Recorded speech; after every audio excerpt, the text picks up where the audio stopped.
Good morning all of you. कैसे हो आप सब? ठीक है। तो मैंने आपको पहले कहाँ तक पढ़ा दिया था? मैंने आपको पढ़ा दिया था द्रव द्रव विलयनों का वाष्प दाब। ठीक है।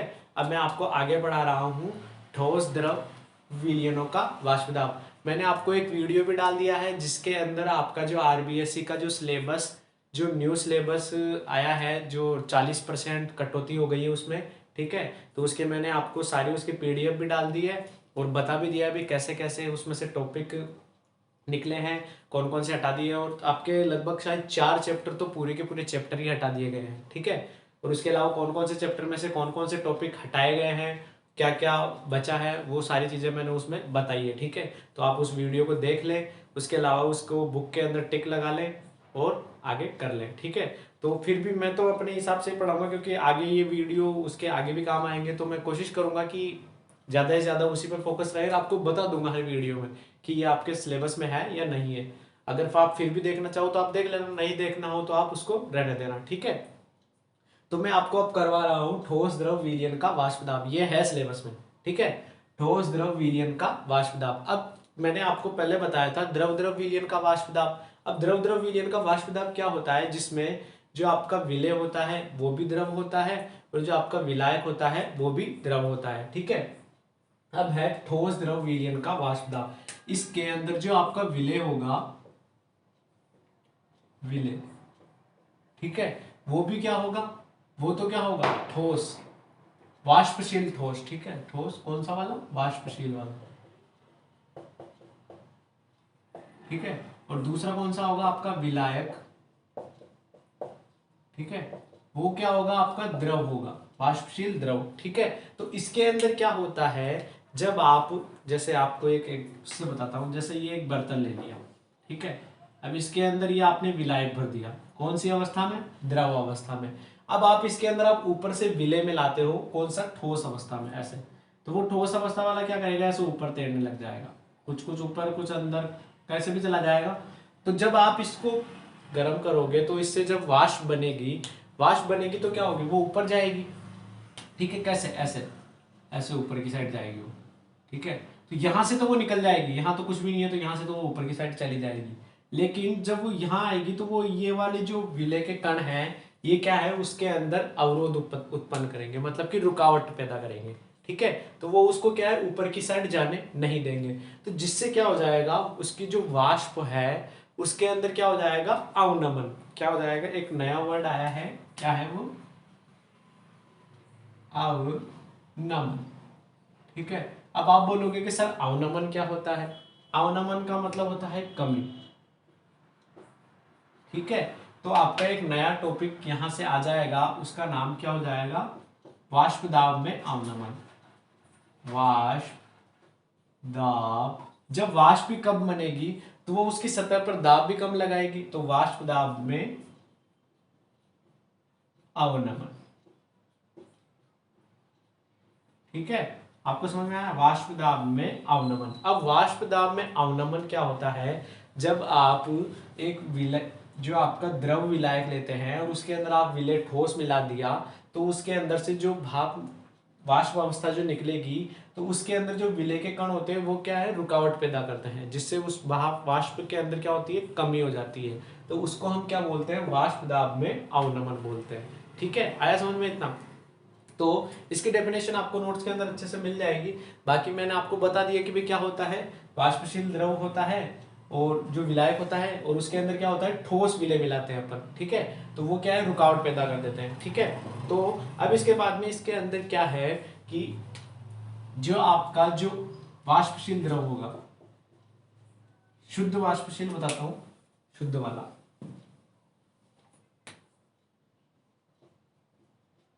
शुद्ध विलायक का वाष्प दाब। अब शुद्ध विलायक के वाष्प दाब को किससे लिख लिया आपने? पी नॉट ए से। ठीक है। शुद्ध विलायक के वाष्प दाब को आपने लिख लिया पी नॉट ए से। और अब जो ये पूरा विलयन है उसका वाष्प दाब क्या होगा? कुल विलयन का वाष्प दाब। ठीक है। वाष्प दाब लिख लो या आंशिक दाब लिख लो, एक ही बात है। ठीक है।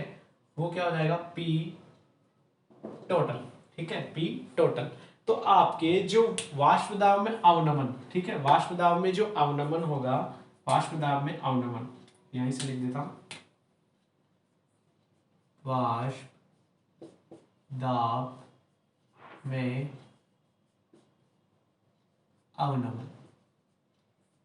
ठीक है, जो आपका वाष्प दाब में अवनमन या फिर कमी, ठीक है, वाष्प दाब में अवनमन या जो कमी है वो क्या हो जाएगी, जो आपका वाष्प दाब में अवनमन या कमी है वो क्या हो जाएगी, वो हो जाएगी आपकी P naught A minus P total. ठीक है, P naught A minus P total. Total मतलब कुल, जो आपका कुल विलयन का वाष्प दाब है वो, जो उसमें से घटाएंगे उसको क्या बोलते हैं हम, वाष्प दाब में अवनमन। ठीक है, अब ये तो हो गया आपका वाष्प दाब में अवनमन। अब इसके बाद में एक नई टर्म आती है, उसको हम क्या बोलते हैं, वाष्प दाब में आपेक्षिकता। ठीक है, आपेक्षिकता। ठीक है, वाष्प दाब में आपेक्षिकता। तो आप इसको एक बार स्क्रीनशॉट ले लीजिए, फिर मैं इसको रफ कर देता हूं। ठीक है, ठीक है, तो आपने उसका स्क्रीनशॉट ले लिया था। अब मैं आपको आगे बताता हूं क्या, वाष्प दाब में आपेक्षिक अवनमन। ठीक है, क्या बता रहा हूं, वाष्प दाब में आपेक्षिक अवनमन। ठीक है, मेरी थोड़ी तबीयत ऐसे ही है तो मेरी आवाज में आपको थोड़ा लग रहा होगा, लेकिन मैं कोशिश कर रहा हूँ। ठीक है, थोड़ी ठीक होने के बाद में और सही आ जाएगी। वाष्प दाब में आपेक्षिक अवनमन, आपने अवनमन तो समझ में आ गया भाई, अवनमन या कमी में क्या होता है, ये होता है। तो आपेक्षिक अवनमन में क्या होता है, उसके अंदर जो वाष्प दाब में अवनमन या कमी होती है, उसके अंदर किसका देते हैं हम भाग देते हैं जो शुद्ध गैस का, जो आपकी शुद्ध शुद्ध विलायक का जो वाष्प दाब है उसका भाग दे दो, तो जो हमें प्राप्त होगा उसे हम क्या बोलते हैं, वाष्प दाब में आपेक्षिक अवनमन। ठीक है, इसका मतलब क्या है कि जो आपका ये किसके बराबर होगा, ये होगा आपके बराबर पी नोट ए माइनस पी टी बटा पी नोट ए। मतलब कि वाष्प दाब में अवनमन या कमी, ये तो आ गया आपका, ये बटा क्या हो गया, बटा हो गया आपका शुद्ध शुद्ध विलायक का वाष्प दाब। इसको आप वैसे भी लिख सकते हो, जो आपका आपेक्षिक अवनमन है वो किसके बराबर हो गया, वाष्प दाब में अवनमन, वाष्प दाब में अवनमन या फिर कमी बटा, किसके बटा हो गया, शुद्ध विलायक का वाष्प दाब, शुद्ध विलायक का वाष्प दाब। ठीक है, इतना समझ में आ गया आपको। ठीक है, तो अब ये आपको इतना समझ में आ गया, इसको ये हो गया आपका आपेक्षिक अवनमन। अब मैं आपको इसको थोड़ा थ्योरेटिक मतलब प्रैक्टिकल उसके जो होता है उस वे में भी बता देता हूँ। ठीक है, तो उसके अंदर हम कैसे निकालेंगे।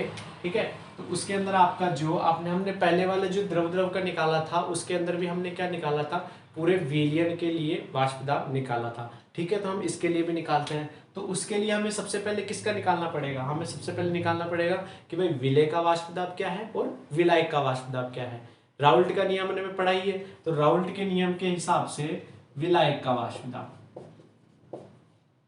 किसके नियम से, राउल्ट राउल्ट के नियम से। ठीक है, राउल्ट के नियम से विलायक का वाष्प दाब। अब जो आपका विलायक का जो वाष्प दाब है, विलायक का वाष्प दाब किससे लिखते हो आप, जो आपको एक बार पी ए किसके प्रोपोर्शनल हो जाएगा, एक्स ए के। तो जो आपका पी ए किसके बराबर हो जाएगा, पी नॉट ए एक्स ए। ये तो हो गया आपका किसका, विलायक का वाष्प दाब। और अब आप किसका लिखोगे, विलय का वाष्प दाब, विलय का वाष्प दाब। अब आप बोलोगे कि सर इसमें विलय तो क्या है, ठोस है। अब ठोस है तो उसमें वाष्प कहाँ बनेगी, वो तो खुद ही उसको रोक रहा था, उल्टी जो वाष्प बन रही थी विलायक के द्वारा उसको ही रोक रहा था। तो ये क्या हो जाएगा, अवाष्पशील हो जाएगा। ठीक है, तो ये आपका क्या हो जाएगा, अवाष्पशील, अवाष्पशील। ठीक है, ये आपका क्या हो गया, अवाष्पशील, मतलब कि इसके द्वारा वाष्प नहीं बनेगी। क्यों?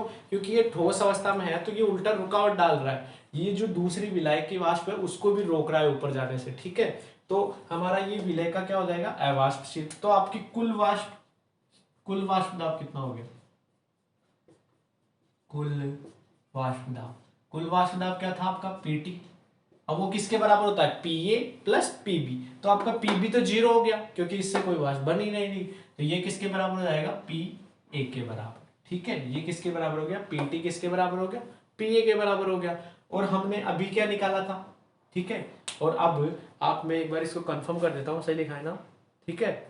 तो आप इतने का स्क्रीनशॉट ले लीजिए एक बार, मैं इसको फिर रब भी कर देता हूँ। ठीक है, तो आपने इसका कर लिया था, चलो इसमें बता देता हूँ मैं, इधर कर देते हैं साइड में, ये लो हो जाएगा इतने में काम अपना। ठीक है, तो पीए बराबर पीटी किसके बराबर हो गया आपका, पीए के बराबर हो गया। क्यों? क्योंकि पीए प्लस पीबी, तो पीबी आपका क्या है, अवाष्पशील है, तो वो तो जीरो हो जाएगा।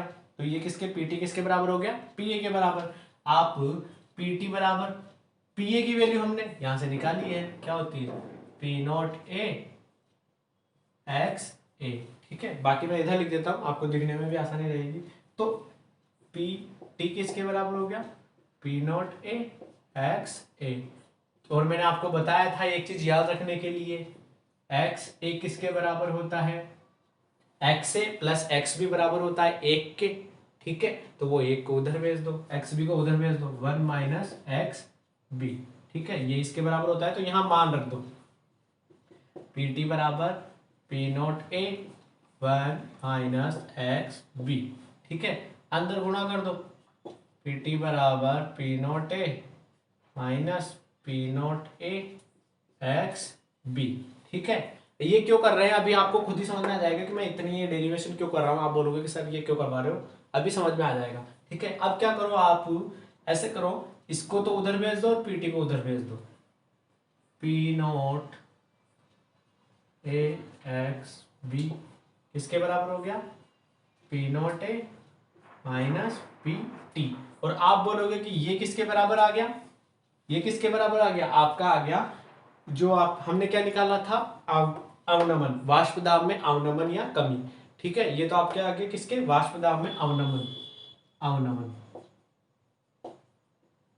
किसमें, वाष्प दाब में, वाष्प दाब में अवनमन। ठीक है, ये तो उसके बराबर हो गया। अब आप क्या करो, इस एक्स पी नॉट ए को इसके बटा में भेज दो, एक्स बी किसके बराबर हो गया, P naught A minus P T बटा पी नॉट ए। ठीक है, तो आपका ये वाला फॉर्मूला आ गया। ये किसके हैं, ये देखो, ये तीर का निशान लाके, ये लो भाई साहब, ये क्या हो गया आपका, वाष्प दाब में आपेक्षिक अवनमन। ठीक है, तो इसको किसके बराबर भी लिख सकते हो आप, एक्स बी के बराबर भी लिख सकते हो। बी मतलब जो आपका अवाष्पशील विलय है, अवाष्पशील विलय जो आपका ठोस पदार्थ है उसका जो मोल अंश है उसको ही हम क्या बोलते हैं, वाष्प दाब में आपेक्षिक अवनमन बोलते हैं। और उसका सूत्र ये वाला ही प्राप्त हुआ। ठीक है, तो आपको ये पूरा समझ में आया, इतना सारी जो हमने जो भी रामायण की थी, इसके अलावा तो और, हाँ ठीक है।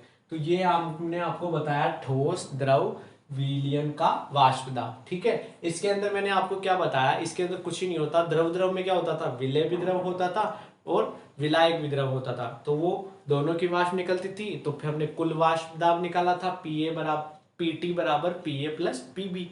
ठीक है, उसके अंदर दोनों के मान रख दिए थे, वहां से उसका सूत्र आया था अलग। ठीक है, वो हमको याद करना था। फिर हमने इसका निकाला, उसमें सबसे पहले हमने क्या निकाला, ये वाला वाष्प दाब में अवनमन निकाला। ठीक है, इसके अंदर क्या होता है, जो आपका विलय होता है वो क्या होता है, ठोस अवस्था में होता है, तो वो क्या है, रुकावट पैदा कर देता है, वाष्प बनती है उसके अंदर रुकावट पैदा कर देता है।